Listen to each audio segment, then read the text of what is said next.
దేవుని నామానికి స్తోత్రం. మీ అందరికీ నా వందనాలు. బైబిల్లోని స్త్రీలు అని ఈ ఆత్మీయ సిరీస్కి మీ అందరికీ నా స్వాగతం.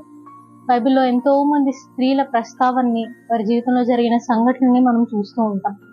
తద్వారా ఆ వాక్య భాగాల్ని ధ్యానించడం ద్వారా తోటి స్త్రీలుగా మనం ఎలా ఉండాలి, లేకపోతే ఎలా ఉండకూడదు అనే విషయాలు చాలా నేర్చుకుంటాం.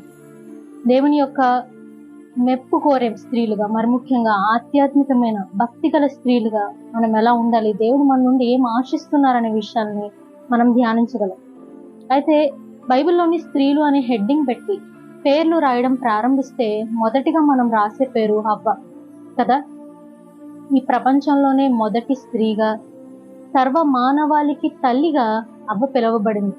అయితే తన గురించిన ప్రస్తావన ఉన్న వాక్య భాగాలు చాలా తక్కువగా ఉన్నప్పటికీ తన జీవితం ద్వారా మనం నేర్చుకోవాల్సిన విషయాలు ఎన్నో ఎక్కువగా ఉన్నాయి.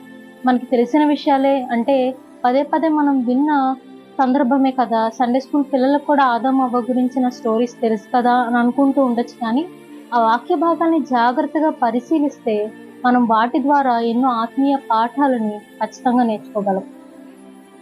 మనకు తెలుసు ఆదాం అవ్వ గురించి ఆదికాండం మొదటి 2-3 అధ్యాయాల్లో మనకి చాలా స్పష్టంగా కనిపిస్తుంది.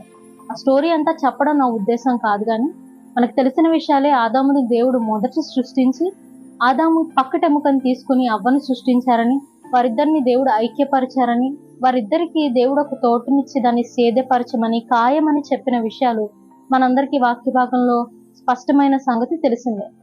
అయితే మనం అందరం ఏమనుకుంటామంటే, సాధారణంగా అవ్వ చేసిన తప్పేంటి అని అడిగితే మొదట పండు తినడమే అని అనుకుంటాం. ఆ పండు తినడం వల్లే కదా దేవుడు తినొద్దన్నది, తినడం వల్లే ఇప్పుడు మొత్తము ఈ ప్రపంచం అంతా, ఈ సృష్టి అంతా శపితమైంది, వారి వల్లే కదా పాపం వచ్చింది అని అనుకుంటూ ఉంటాం. అయితే జాగ్రత్తగా వాక్యాన్ని ధ్యానిస్తే అవ్వ చేసిన మొదటి తప్పు పండు తినడం కాదండి. జాగ్రత్తగా మనం వాక్యాన్ని గమనించగలిగితే, సర్పం రూపంలో సాతాను ప్రవేశించినప్పుడు అతనికి తన అటెన్షన్ని, తన ప్రతిస్పందనని అవ్వ తెలపడమే తను చేసిన మొదటి తప్పుగా మనం ఖచ్చితంగా పరిగణించవచ్చు. సాతాను సర్పరూపంలో వచ్చి అవ్వని మోసపుచ్చడానికి ప్రయత్నించినప్పుడు తను అడిగిన ప్రశ్నకి, సర్పం అడిగిన ప్రశ్నకి అవ్వ సమాధానం చెప్పాల్సినంత అవసరం లేదు.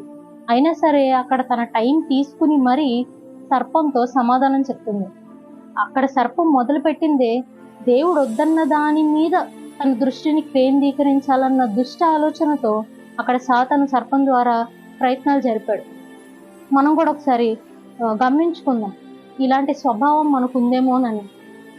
దేవుడు అవ్వకి సమస్తాన్ని ఇచ్చారు. అక్కడ వారు తినడానికి చక్కటి పళ్ళని, ఆహారాన్ని దేవుడు సమకూర్చారు. ఒకరికి తోడుగా ఒకరు, ఆదాము అవ్వ అక్కడ కలిసి జీవిస్తున్నారు. వారికి చక్కగా చేసుకోవడానికి ఒక పనిని కూడా దేవుడు ఇచ్చారు. అయినప్పటికీ అవ్వ తన టైంని వేటిల్లో వెచ్చించకుండా సాతాను సర్పం ద్వారా మాట్లాడుతుంటే అక్కడ గ్రహించుకోకుండా ఆ శోధనకి ప్రతిస్పందించింది. సాతాను ఏదైతే దేవుడు వద్దన్నాడో దాని మీద తన దృష్టిని పెడుతుంటే అవ్వ కూడా తనకున్న వాటినన్నిటిని విడిచిపెట్టి లేని దాని మీద తన దృష్టిని పెట్టడానికి ప్రయత్నం చేసింది. మనం కూడా అంతే కదా. దేవుడు మనకి అన్నీ ఇచ్చారు. దేవుడు ఏది మనకి కొదువు ఉంచలేదు. మనకు అవసరమైన ప్రతిదీ దేవుడు ఇవ్వక మానడండి. అయినా సరే ఏదైతే ఇప్పుడు అవసరం లేదు, అత్యవసరమైన వాటికి అవసరమైన వాటికి తేడా ఉంటుందండి. అత్యవసరమైతే దేవుడు ఖచ్చితంగా ఇస్తాడు. సాధారణమైన అవసరాలు మనకు రోజువారీగా తీరుతూనే ఉన్నాయి. అయితే ఇంకా ఏదో కావాలని మన జీవితంలో లేని వాటి మీద దృష్టి పెట్టి దేవుడు ఇచ్చిన దాన్ని బట్టి, మనం కలిగి ఉన్న దాన్ని బట్టి దేవుని స్తుతించడం మానేస్తూ ఉంటాం. మనం ఉన్న వాటి మీద దృష్టి కేంద్రీకరించకుండా లేని వాటి మీద మనం మనసు పెట్టేసి దిగులు పడిపోతూ ఉంటాం, బాధపడిపోతూ ఉంటాం.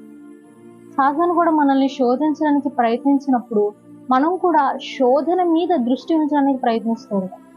సాతాను ఏదో విధంగా వస్తారండి. అంటే సాతాను ఇప్పుడు సర్పంలాగా రాకపోవచ్చు, ఒక మనిషి రూపంలోనే వస్తారు. మన కుటుంబ సభ్యుల్లానే ఉండొచ్చు, మన తోటి ఇరుగు పొరుగు వారిలో నుండే మాట్లాడవచ్చు, అట్నుండే శోధన రావచ్చు. ఏదో ఒక విషయంలో దేవుని వైపు నుండి మరలించడానికి చాలా ట్రిక్స్ సాతాను దగ్గర ఉన్నవంటారా.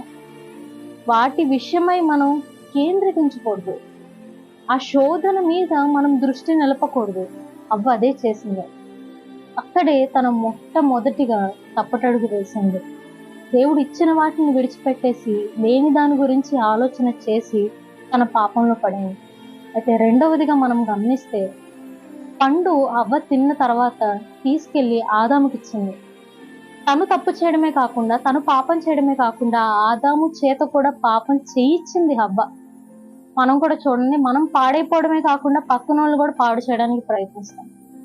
సండే ఏదో ఒక పని ఉంటుందనో, లేకపోతే సండే ఒక్కరోజే కదా సెలవు, బయటికి వెళ్దామనో మీరు చర్చ్ మానేయడమే కాకుండా మీ ఫ్రెండ్స్ని కూడా బయటికి మీతో పాటు తీసుకెళ్ళడానికి వారిని కూడా చర్చ్ మానేసేలా చేస్తారు. ఆదివారానికి ఒక్కసారి కూడా దేవుని సన్నిధిలో ఆత్మీయులతో గడపకుండా వారం అంతా ఎలాగో లోకల్లోనే లోకస్తులతోనే ఈ కాలేజ్ అనో, లేకపోతే ఇంట్లో పనులను, లేకపోతే ఆఫీస్ అనో, జాబ్స్ అనో వారం అంతా ఈ లోక సంబంధమైన వాటి విషయమే వెచ్చించి కనీసం ఆదివారానికి వారానికి ఒక్కసారి కూడా దేవుని సన్నిధిలో ఉండడానికి ఇష్టపడరు. మనం పాడైందే కాకుండా పక్కన వాళ్ళు కూడా పాడు చేయడానికి, మనం అటెండ్ అవ్వకపోవడమే కాకుండా పక్కన వాళ్ళు కూడా అటెండ్ అవ్వకుండా చేయడానికి. చర్చికి ఒకవేళ వెళ్ళినా సరే ఏదో ఒకటి గుర్తొస్తుంది ఆ టైంలో. వాక్యం అక్కడ ప్రసంగికులు పాస్టర్ గారు చెప్తూనే ఉంటారు. మనమేదో ఆలోచించి మన ఆలోచనలో ఉన్నదని పక్కన వాళ్ళకి చెప్తుంటాం, వాళ్ళని కూడా వాక్యం వినకుండా చేస్తాం. ఇలాంటి 1-2 కాదండి, చాలా ఎగ్జాంపుల్స్. మనం అభ్యంతరపడి, మనం తప్పు చేసి, మనం పొరపాటు చేసి పక్కన వాళ్ళని కూడా నీ జీవితం ద్వారా ప్రభావితం చేసి అలాంటి పొరపాట్లు తప్పు వాళ్ళు కూడా చేసేలాగా నీ జీవితం ఉందేమో ఒకసారి గమనించుకో.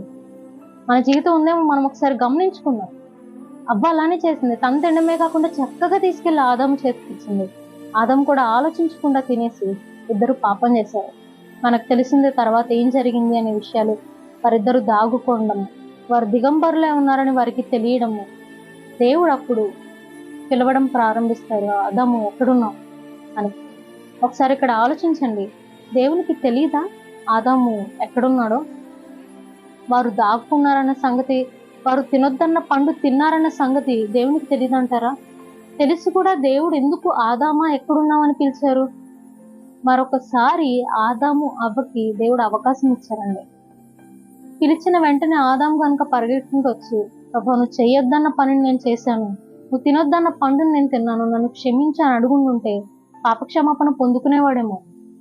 కానీ దేవుడిచ్చిన రెండవ అవకాశాన్ని కూడా పోగొట్టుకుని ఆదాము ఆ చెట్ల మధ్యలోనే ఉండి భయపడుతూ దేవునికి సమాధానం చెప్పాడు, నేను ఇలా చేశాను అని. తప్పు చేశాను, నన్ను క్షమించన్న మాట తన నోటి నుండి రాలేదు. కానీ ఇదిగో నువ్వు నాకు ఇచ్చిన స్త్రీ వల్లే నేను ఈ పని చేయాల్సి వచ్చింది అని ఇండైరెక్ట్ గా దేవుని మీద నింద మోపడానికి ఆదాం ట్రై చేశాడే. అట్ ద సేమ్ టైం అవ్వ కూడా ఇలానే చేసిందండి. అవ్వను కూడా దేవుడు ప్రశ్న అడిగినప్పుడు అవ్వ కూడా నేను చేశాను ప్రభా, నేనే తిని ఆదాంకి ఇచ్చాను అన్న సమాధానం చెప్పకుండా అవ్వని దేవుడు అడిగినప్పుడు చూడండి ఒకసారి ఏం చెప్పిందో చూద్దాం. 12వ వచనం, 3వ అధ్యాయం ఆదికాండము 12వ వచనం. అందుకు ఆదాము చెప్పిన సమాధానం. అందుకు ఆదాము, నాతో నుండుటకు నీవు నాకు ఇచ్చిన ఈ స్త్రీయే ఈ ఫలవృక్షములు కొన్ని నాకు ఇయ్యగా నేను తింటినన్ను. అప్పుడు దేవుడైన యెహోవా స్త్రీతో, నీవు చేసినది ఏమిటని అడుగుగా స్త్రీ, సర్పము నన్ను మోసపుచ్చినందున తింటినన్ను. ఆదాము ఎలా అయితే సమాధానం చెప్పాడో అవ్వ కూడా అలానే సమాధానం చెప్పింది. ఆదాము కూడా ఒప్పుకోవాల, పక్కనోళ్ళ మీద నెట్టేశాడు. స్త్రీ కూడా ఒప్పుకోకుండా సర్పం మీద నెట్టేసింది. అవ్వ కూడా ఒప్పుకోకుండా సర్పం మీద నెట్టేసింది. మనం కూడా గమనిద్దాం, మన జీవితాల్లో కూడా మనం ఏదైనా పొరపాటు, పాపం, తప్పు చేసినప్పుడు దాన్ని ఒప్పుకోవడానికి ఇష్టపడకుండా అదిగో దానివల్ల అలా చేశాను, దీనివల్ల ఎలా చేశాను అని కారణాలు చెప్పుకునే వారంగా మనం ఉన్నామా?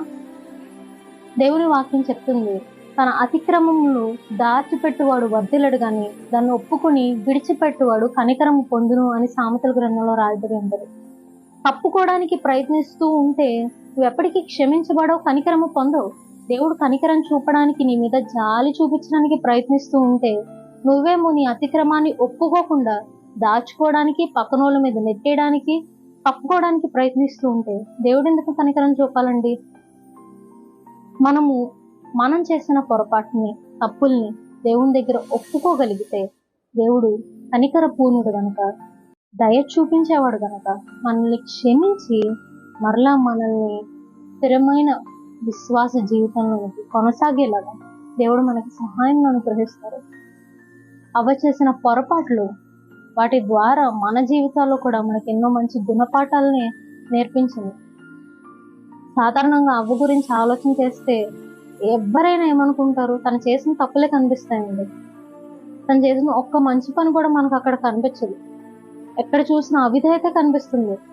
దేవుడు చేయొద్దన్న పనిని చేయడం, తన చేయడమే కాకుండా పక్కనోళ్ళని పాడు చేయడం, ఒప్పుకోకుండా తప్పుకోవడానికి ప్రయత్నించడం, ఆఖరికి శాపాన్ని పొందుకోవడం. తన జీవితం ద్వారా తను ఒక మంచి సందేశాన్ని ఇవ్వలేకపోయింది. మన జీవితాలు కూడా అలానే ఉన్నాయా? మనల్ని ఇతరులు చూసినప్పుడు మనం ఒక మంచి సందేశాన్ని మన జీవితాల ద్వారా ఇవ్వలేకపోతున్నాం. మన సాక్ష్యాలు మంచిగా లేవా? మనం దేవుని విషయమై మంచి సాక్ష్యాన్ని కలిగి ఉండట్లేదా? మనల్ని చూసిన వాళ్ళు, అమ్మో ఈ అక్కలా ఉండకూడదు, నిన్ను చూసిన వారు, అమ్మో ఈ ఆంటీలా ఉండకూడదు, ఈ అక్కలా ఈ చెల్లిలా అస్సలు ఉండకూడదు, ఇవన్నీ తప్పు పనులే చేస్తుంది అనేలాగా నీ జీవితం మాట్లాడుతుందేమో చూడు తప్పుగా. మనం జీవించిన దాన్ని బట్టే మన సాక్ష్యం ఉంటుందండి. సాక్ష్యాన్ని మార్చుకోవడం మన చేతుల్లో లేదు, కానీ జీవము గల దేవుని చేతిలో ఖచ్చితంగా ఉంటుంది. నీవు దేవునికి విధేయత చూపించి నీ తప్పుల్ని ఒప్పుకొని క్షమాపణ పొందగలిగితే మారు మనసుని దేవుడు అనుగ్రహిస్తారు. తద్వారా ఈ అనవసరమైన తప్పుడు సాక్ష్యాన్ని దేవుడు తీసివేసి నూతనమైన జీవితాన్ని దేవుడు నీకు అనుగ్రహిస్తాడు. ఇక్కడ నుండి నీవు జీవించే జీవితం దేవునికి మహిమకరంగా ఉంటుంది. తద్వారా నీ కుటుంబ బాధ్యతలను నువ్వు నిర్వర్తించే స్త్రీగా, దేవుని కోసం భక్తిగల ప్రార్థన పరురాలు గల స్త్రీగా మనం ఉండగలం. అట్టి విధంగా దేవుడు మనల్ని దీవించి ఆశీర్వదించును గాక. ఆమేన్.